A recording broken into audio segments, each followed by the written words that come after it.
নাম ৰঘুৰাজ গগৈ হয়, ঘৰ লখিমপুৰ হয়, চাবুকতে।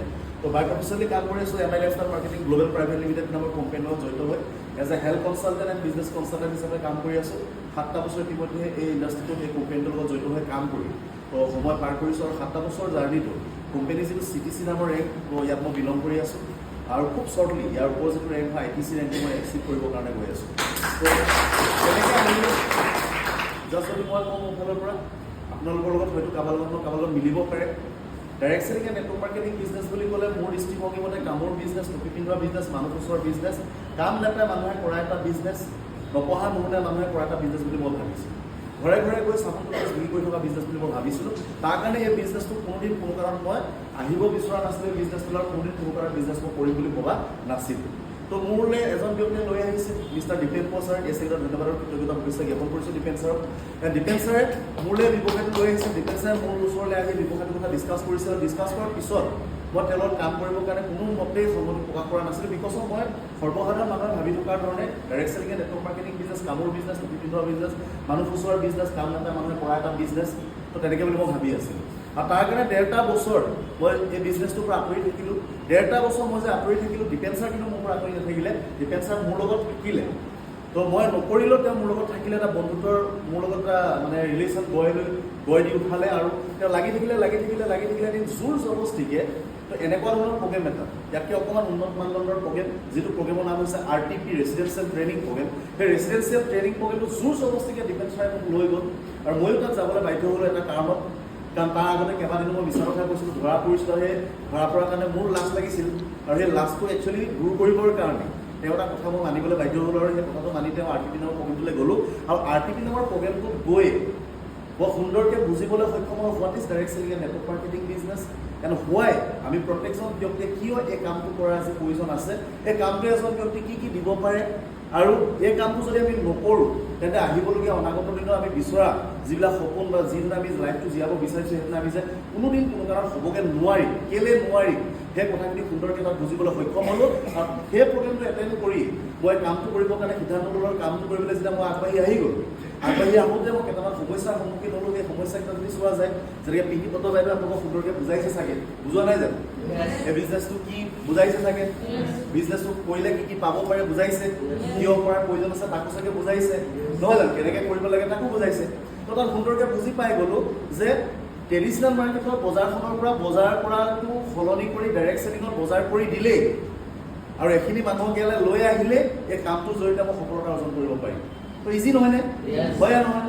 ভালকৈ মনলৈ যাব। তাতো কেইটামান পইণ্ট আছে কিয় এই বজাৰখন আহিব direct selling and network marketing বজাৰখনলৈ। যে অলৰেডি আমি যিখন বজাৰত বজাৰ কৰিছোঁ ট্ৰেডিশ্যনেল মাৰ্কেটখনৰ ভাল বস্তু নাই পোৱা, হয় নহয় কখন? এখন জাক জমকতা বজাৰ আমি বহুতে নিজে প্ৰশ্ন নকৰোঁ, বস্তু কিনো ব্যৱহাৰে কৰোঁ। ব্যৱহাৰ কৰাৰ পিছত আমি কি ৰিজাল্ট পাইছোঁ আমি বহুতে নিজে প্ৰশ্ন কৰি নুসুধোঁ। একচুৱেলি যদি আমি নিজে প্ৰশ্ন কৰি সুধোঁ তেন্তে আমি গম পাম সেই বজাৰখনৰ পৰা আমি বহুত বেছি একো ৰিজাল্ট পাই থকা নাই। যেনেকৈ চাৰ্ফ এক্সেল বা আপুনি ব্যৱহাৰ কৰিছে, কাপোৰ ধুবৰ কাৰণে যদি চাবোন ব্যৱহাৰ কৰিছে, টিভি যেনেকৈ এডভাৰটাইজ ৰিজাল্ট পাই যাম নাই পোৱা। বাচন বৰ্তন ধোৱা যেনেকৈ এডভাৰটাইজ দেখাইছে, cream, face wash, body lotion, টুথপেষ্টৰ যেনেকৈ এডভাৰটাইজ দেখাইছে, আমি ব্যৱহাৰ কৰি পেলাই পাইছোঁ জানো? চেম্পুতে যেনেকৈ ব্যৱহাৰ কৰি ৰিজাল্ট দেখাই আমি পাইছোঁ জানো? নাই পোৱা নহয়। Direct selling and network marketing বজাৰখনত প্ৰিমিয়াম কোৱালিটিৰ ভৰপূৰ হৈ আছে, চব ভাল বস্তু হয়। তো মানুহ ইয়ালৈ আহিবই, হয় নহয় কখন? ইজি হয় নাই? মানুহ ইয়ালৈ আহিবই, ভাল বস্তু মানুহক লাগে। এণ্ড দ্বিতীয় কাৰণটো হৈছে ইয়ালৈ কিয় মানুহ আহিবলৈ বাধ্য। তাত সুন্দৰকৈ বুজি আহিলোঁ যে অলৰেডি যিখন বজাৰ আমি বজাৰ কৰি আছোঁ সেই বজাৰখনত কোনোদিন কোনো কাৰণত কম দামত নাই দিছে জানো? সদায় লিখা দামত আমি ল'ব লাগিছে। Direct selling and network marketing বজাৰখন জড়িত হোৱাৰ লগে লগে আমি কম দামত ল'ব পাৰোঁ মেম্বাৰশ্বিপ হোৱাৰ লগে লগে। আৰু মেম্বাৰশ্বিপো কোম্পানীয়ে কমপ্লিটলি ফ্ৰী অফ কষ্ট দি আছে। এতিয়া মানুহক লাগে নালাগে ভাল বস্তু কম দামত, ভাল বস্তু লাগে কম দামতো লাগে, ইজি হ'ল। যদি গোটেই পাৰ্টনাৰ যিটো বুজিলোঁ এণ্ড আফটাৰ ডেট যদি চোৱা যায় আৰু যিখন বজাৰত আমি বজাৰ কৰি আছোঁ সেই বজাৰখনত বজাৰ কৰি থাকিলে কোনোদিন কোনো কাৰণত আমি ইনকম পোৱা নাই, আগতেও নাছিলোঁ, আজিও পাই থকা নাই, ভৱিষ্যতৰ ইনকম হিচাপে কেতিয়াও একো আমি নাপাওঁ। কিন্তু direct selling and network marketing বজাৰখন বজাৰ কৰাৰ লগে লগে আমি ভাল পোৱাৰ পিছত আনক যেতিয়া বজাৰখনত এটা শ্বেয়াৰ কৰিম আৰু শ্বেয়াৰ কৰাৰ লগে লগে যেতিয়া আমাৰ লগত 2-এজন ব্যক্তি প্ৰডাক্ট লোৱাৰ ষ্টাৰ্ট কৰিব, 2-এজন ব্যক্তিয়ে যেতিয়া ব্যৱসায়ত জড়িত হৈ কাম কৰা ষ্টাৰ্ট কৰিব, ইয়াৰ পৰা আমি ইনকম পাম। আৰু যিটো ইনকম একদম 0 টকাৰ পৰা, মানে 0 টকাৰ পৰা ষ্টাৰ্ট কৰি অগণন টকা, যিটো আপুনি গণি শেষ কৰিব নোৱাৰে, লাখ লাখ লাখ লাখ কৰোৰ টকালৈকে উপাৰ্জন কৰিব পাৰে। ভাল হয় নহয় কখন? চিম্পল হয় নহয়? তাত ধুনীয়াকৈ বুজিলোঁ, বুজি সেই কাম কৰা ষ্টাৰ্ট কৰিলোঁ।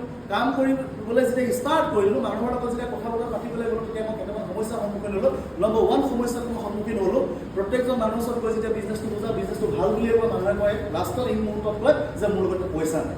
বিজনেছটো কৰিব লাগিছিল, বিজনেছটো কৰাৰ প্ৰয়োজন আছে, বুজিলোঁ বিজনেছটো ভাল, বাট কিন্তু এতিয়া পইচা নাই, বিজনেছটো মই এতিয়াই মোৰ ষ্টাৰ্ট কৰিব নোৱাৰোঁ। আহিবলগীয়া অনাগত দিনত যেতিয়া মোৰ পইচা মেনেজ হ'ব তেতিয়াহে মই ষ্টাৰ্ট কৰিম, আপোনাক মই যোগাযোগ কৰিম, খবৰ দিম, এনেকৈ বুলি মানুহে কৈ দিয়ে। আৰু তাৰপিছত দেখা পোৱা যায় সেই মানুহখিনি এটা টাইমৰ পিছত গায়বে হৈ যায়, ফোন কৰি ৰিচিভ নকৰা। ভালকৈ মন কৰি যাব। এতিয়া মই ইয়াৰ চলিউশ্যন কি মই বিচাৰিলোঁ, তো চলিউশ্যনটো বিচৰাৰ পিছত মই গম পালোঁ যে direct selling and network marketing বিজনেছটো একচুৱেলি ভালকৈ যদি আমি চাবলৈ যাওঁ, ইয়াত ইনভেষ্ট কৰিব নালাগে। লাগে প্ৰয়োজনীয় বস্তুখিনি কিনিবহে লাগে, হয় নহয়? যিখিনি অলৰেডি কিনিয়ে আছে। তাৰপিছত মই টেকটো চেঞ্জ কৰিলোঁ, মানুহক মই কৈ ষ্টাৰ্ট কৰিলোঁ বিজনেছ বুজাবলৈ যাওঁতে যে আপুনি পইচা যোগাৰ কৰিব নালাগে, আপুনি পইচা যোগাৰ কৰি ইনভেষ্ট কৰিব নালাগে। আপোনাৰ ঘৰখনত যিখিনি বস্তু ইতিমধ্যে কিনিয়ে আছে কোনোবা নহয় কোনোবা দোকানৰ পৰা ঘৰখন চলিবৰ কাৰণে, সেই দোকানখনৰ পৰা সেইবিলাক দোকানৰ পৰা কিনাটো বন্ধ কৰি আপুনি ইয়াৰ পৰা অকল বজাৰহে কৰিব। বুজি পাইছে? বুজি পাইছে নহয়? তো তাত সেইখিনি যেতিয়া মই চিষ্টেম এপ্লাই কৰিলোঁ, মনত এইখিনি মানুহ অহা ষ্টাৰ্ট কৰিলোঁ। ভালকৈ মন কৰি যাব। সেইটো প্ৰব্লেম মই চল্ভ কৰিলোঁ। আফটাৰ মই দেখিলোঁ মানুহৰ লগত কথা পাতিবলৈ গৈ থাকোঁতে বহুত মানুহে কয় কামটো ভাল কৰাৰ প্ৰয়োজন আছিল, কিন্তু মোৰ লগত এতিয়া সময় নাই বুলি কয়। বুজি পাইছে ন? মোৰ লগত সময় নাই কৈ দিয়ে। এতিয়া মই দেখিলোঁ বহুত মানুহৰ ওচৰলৈ গৈছিলোঁ, মানুহৰ সময় নাই বুলি মেক্সিমাম ব্যক্তি দেখোন মোক ৰিজেক্ট কৰিছে। এতিয়া তাৰ চলিউশ্যন মই বিচাৰিলোঁ, আৰু তাৰ চলিউশ্যন বিচাৰি মই তেতিয়া মানুহৰ লগত আপোনাৰ মানে চলিউশ্যন পালোঁ। সেই চলিউশ্যনটো মানুহক দিয়া ষ্টাৰ্ট কৰি মানুহৰ কথা পাতিলেই যোনে সময় নাই বুলি কয়, তেওঁ মই প্ৰশ্ন এইটোৱে কৰোঁ, আপুনি যিটো কৰ্মৰ লগত জড়িত হৈ আছে সেই কৰ্মৰ লগত কিমান বছৰ কৰিলে, কিমান দিন কৰিলে? আজি আপুনি ইমান বছৰ সেই কামটো কৰিলে, আজি আপোনাৰ সময় নাই, আৰু চেম যদি সিমান বছৰ আপুনি সেই কামটো কৰি থাকে, সময় হ'বগৈনে? নহয়। সময় হ'বগৈনে? টেকটো চেঞ্জ কৰাৰ প্ৰয়োজন আছেনে নাই? আছেনে নাই? তো সেইটো চলিউশ্যন যেতিয়া মই মানুহক দিয়া ষ্টাৰ্ট কৰিলোঁ, আৰু এইখিনি মোৰ লগত মানুহ জড়িত হোৱা ষ্টাৰ্ট কৰিলোঁ। আপোনাৰ ভালকৈ মন কৰি যাব। তো এইটো হৈ গৈছে, বুজি পাইছে ন? বুজি পাইছে নাই? কি কৈছে? পইচা নাই, সময় নাই, কয়হে নকয়? কয়হে নকয়? কয় ন? তো আফটাৰ ডেট যেতিয়া এইখিনি মানুহৰ ওচৰলৈ গ'লোঁ, আফটাৰ ডেট আৰু এইখিনি মানুহে এনেকুৱা মোক কৰিলে, মেক্সিমাম ৰিজেক্ট কৰা ষ্টাৰ্ট কৰিছে, নহয় ভাল কামটো ভাল কৰাৰ প্ৰয়োজন আছে বুলি বুজিছোঁ, মই ঘৰত ঘূৰি চাব লাগে, মই ঘৰত ঘূৰিহে জনাব পাৰিম বুলি কয়। বুজি পাইছে? তো সেইদৰে মেক্সিমাম মানুহ ৰিজেক্ট কৰা ষ্টাৰ্ট কৰিলে। তেতিয়া মই তাৰো চলিউশ্যন বিচাৰিলোঁ, আৰু তাৰ চলিউশ্যন বিচাৰি মই এটা চলিউশ্যন পালোঁ, আৰু তাৰপিছত মই সেই চলিউশ্যনটো মানুহক দিয়া ষ্টাৰ্ট কৰিলোঁ, যাৰ লগতে মই বিজনেছ কৰি কথা নাপাতো লাগিলে। সেই চলিউশ্যনটো বেলেগ একো নহয়, মই যিজন ব্যক্তিৰ লগত কথা পাতোঁ, যিজন ব্যক্তিয়ে কয় হ'লেও শেষত কথাখিনি পতাৰ পিছত, বিজনেছটো কথা পতাৰ পিছত যে মই ঘৰত ঘূৰি চাব লাগিব, তো সেই ব্যক্তিজন মই তেতিয়া ক'লোঁ, আপুনি সফল ব্যক্তিৰ নাম জানে?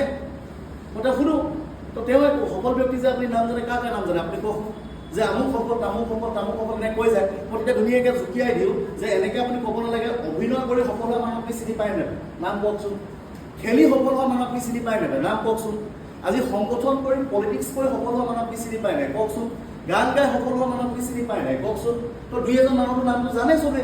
তো তেতিয়া সেই নামখিনি যেতিয়া মুখৰ আগত আহি যায়, তো তেতিয়া লগে লগে মানুহজনক মই প্ৰশ্ন কৰোঁ যে চাওক, এজন ব্যক্তি যে আপুনি সফল হিচাপে চিনি পায়, এই কামটোৰ জৰিয়তে তেওঁ সফল হয় یا নহয়? কিন্তু এই কামটো কৰিবলৈ যাওঁতে তেওঁলোকে ঘৰত সুধিছিল নেকি?